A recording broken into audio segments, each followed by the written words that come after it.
In this step, we will define the exposure threshold.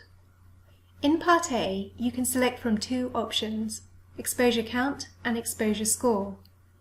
Exposure count refers to the number of exposure events observed per patient in the data. Alternatively, an exposure score may be used if certain exposures are more harmful than others. You can configure this by giving more harmful exposures a higher score. In Part B, you define the exposure threshold.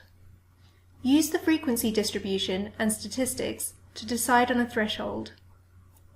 For example, in this study, I can see that 77% of patients who lived in a county with harmful air quality were exposed for up to 25 days.